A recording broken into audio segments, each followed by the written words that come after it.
ہم عام طریقہ سے جس طرح دیوبندی حضرات نماز پڑھتے ہیں نماز پڑھیں تو یہ کیا جائز ہوگا؟ مطلب بغیر رفع دین کے؟ جی مطلب مجھے سمجھ آ گیا تھا آپ کا.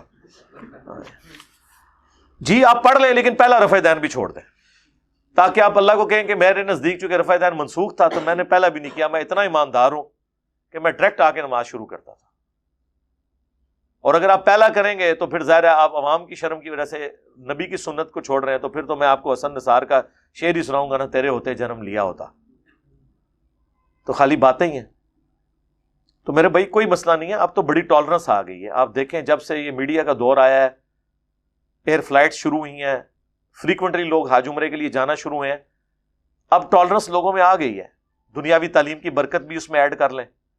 اب بریلویوں کی مسجد میں بھی بہت کوئی انٹیریئر کوئی پنجاب کا یا سندھ کا گاؤں الگ بات، ادروائز تو اب بریلویوں میں بھی ٹالرنس ہے. آپ آمین بھی بہت اونچی نہ شرارت والی کہیں، درمیان والی اونچی والی آمین کہہ لیں، رفع دین کر لیں. اب لوگ ایک دوسرے کے ساتھ کوئی اڑپس نہیں کرتے. اور دیکھ لیں کتنے ہوشیار ہیں. آپ بیریا ٹاؤن یا ڈیفنس ہاؤسنگ سکیمز کی مساجد میں چلے جائیں، اکثر مسجدیں دیوبندیوں کے پاس ہیں، اور دیوبندی تو آمین سے چڑھتے ہیں. ویسے ابن ماجہ اور ابو داؤد میں حدیث ہے کہ تمہاری آمین سے سب سے زیادہ یہودی چڑھتے ہیں. اس زمانے میں یہودی چڑھتے تھے، اس زمانے میں دیوبندی بریلوی حنفی چڑھتے ہیں. یہ میں ان کے ساتھ کمپیئر نہیں کروا رہا چونکہ اب کوالٹی ایک جیسی آ گئی ہے نا. آپ جناب جا کے کسی ڈیفنس ہاؤسنگ اسکیم کی مسجد میں، بیریا ٹاؤن کی مسجد میں، جہاں وہ خطرناک شکل والا کوئی مولوی ہو، وہ اتنے سیریس ہوتے ہیں کہ جی کوئی بندہ مسئلہ ہی نہ پوچھ لے، یا یہی نہ پوچھ لے کہ جناب یہ حضرت کیا یہاں پہ معاملات چل رہے ہیں. وہاں ان کی ساری اکڑ نکلی ہوئی ہوتی ہے. آپ آمین اونچی کہیں، آپ دوسری کیا 10ویں جماعت بھی کروا لیں، کوئی کچھ نہیں کہے گا، کیونکہ ان کو پتہ ہے ہم نے کسی کو اوے کیا نوکری سے فارغ. تو دنیاوی منفعت کی خاطر یہ کس طرح کمپرومائز کرتے ہیں.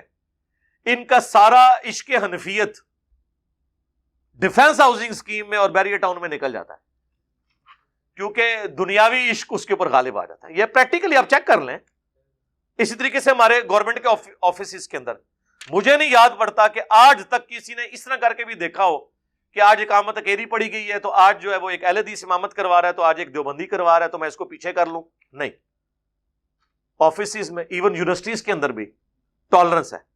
یہ پہلے سے تھی، پبلک لیول تک یہ ٹالرنس نہیں آئی ہوئی تھی. اس لیے آپ دیکھیں جو یونیورسٹیز کالجز میں جاتے ہیں نا، مولویوں کے ہاتھ سے نکل جاتے ہیں وہ، یا وہ دوسرے ملکوں میں جاتے ہیں. انگلینڈ میں مجھے کوئی کہنا کہ یہ ٹکی رکھ کے کیوں نماز پڑھ رہا ہے، تو یہ ہاتھ نیچے کیوں باندھ رہا ہے، تو یہ ہاتھ اونچے کیوں باندھ رہا ہے، کوئی کسی کو روک کے بتائے، وہ ہراسمنٹ شمار کرتے ہیں. وہاں پہ پہلے ٹالرنس تھی، کالجز میں پہلے ٹالرنس تھی، گورنمنٹ کے آفیسز میں پہلے ٹالرنس تھی، لیکن پبلک لیول کے اوپر ٹالرنس نہیں تھی. لیکن اللہ کے فضل سے ہماری ویڈیوز کی برکت سے آپ کو گلی گلی اب انقلاب نظر آ رہا ہے. ٹھیک ہے نا جی. میں آپ کو بتاؤں لوگ ڈرتے ہوئے نہیں بتا رہے ہوتے ہیں. ٹھیک ہے. کورونا کے دنوں میں ایک بھائی نے فون پہ رابطہ کیا یا ای میل، تو وہ ان دنوں وہ میری ویڈیو اپلوڈ ہوئی تھی نا کہ یار آپ مسجد میں مصحف اٹھا کے پیچھے قرآن پڑھا کریں ترجمے کے ساتھ، یعنی دیکھتے رہا کریں تاکہ آپ کو پتہ چلے. ایک تو آپ کی کنسنٹریشن رہے گی، دوسرا اگر جہاں جن مساجد میں صورتوں کے ساتھ پڑھ رہے ہیں تو ان کو کہیں یار مصحف ہاتھ میں پکڑو. میں نے ثابت کیا ہے صحیح بخاری سے، زکوان تابعی جو حضرت عائشہ کا غلام تھا، اور پوری سند اس کی سنن کبریٰ البیہقی میں اور مصنف ابن ابی شیبہ میں موجود ہے، وہ مصحف اٹھا کر حضرت عائشہ کو قیام کروایا کرتا تھا، ہاتھ میں اٹھا کے پڑھ کے دیکھ کے پڑھتا تھا. تو آپ پیچھے بھی دیکھ کے پڑھنا بھی ثابت ہے انس بن مالک سے، باقی صحاب سے. تو آپ لوگ جو ہے نا اس طرح کر لیا کریں، اور کم از کم قرآن چلتا رہے. اور اگر تراویح کے اوپر ہے تو گھر آپ تراویح پڑھ لیں، اپنے بیوی بچوں کو ساتھ کھڑا کریں.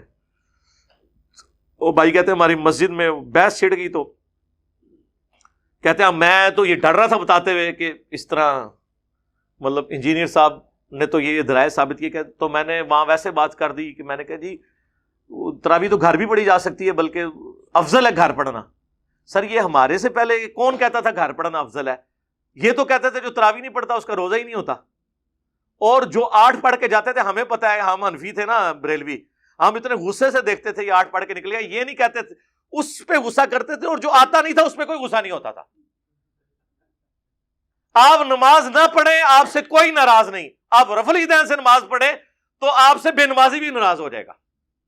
فرق دیکھیں آپ نے؟ تو یہ ساری شیطنت ہے نا پیچھے. شیطان دیکھیں کتنا ہوشیار ہے، پر ساڑھے تو زیادہ ہوشیار نہیں ہے. جتنے بنو امیہ اور شیطان دی ہوشیاری ختم ہوندی ہے، اتوں ساڑی شروع ہوندی ہے، لیکن کسی کو نقصان پہنچانے کے لیے نہیں، اپنے دفاع کے لیے. تو کہتا جی ایک بندے نے کہا کہ ہاں وہ ایک انجینئر صاحب بھی ہیں تو وہ نا انہوں نے بھی نا یہ چیز ثابت کی ہے اور انہوں نے احادیث. کہتا میں نہیں بولا, ایک اور دوسرا بندہ بولا. کہتا جی ساتھ ہی ایک اور کھڑا, کہتا ہے ہاں جی میں بھی علی بھائی کو سنتا ہوں جی, وہ بڑی دلیل سے بات کرتے ہیں.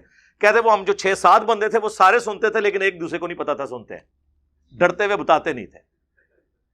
یہ اس دن سے ڈریں جب خاموشی کا بائیکاٹ ہو جائے گا اور آپ کی حیثیت صرف اس امام مسجد کی سی ہوگی جس طرح ایک 72 سیٹر گاڑی کے ڈرائیور کی ہوتی ہے, بس وہ ڈرائیور ہی اس کمپنی کا ہوتا ہے, سواریاں اپنے پیسے دے کے بیٹھی ہوتی ہیں, وہ ملازم نہیں ہوتی اس کمپنی کی. تو ٹھیک ہے, وہ اگر ڈائیو منی آپ بیٹھنے دیں گے وہ دوسری گاڑی میں بیٹھیں گے اور پیسے دے کے, اور ان کو اس سے غرض نہیں ہوگی آپ کون ہیں.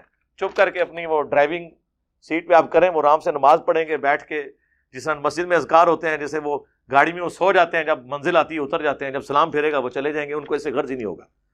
جب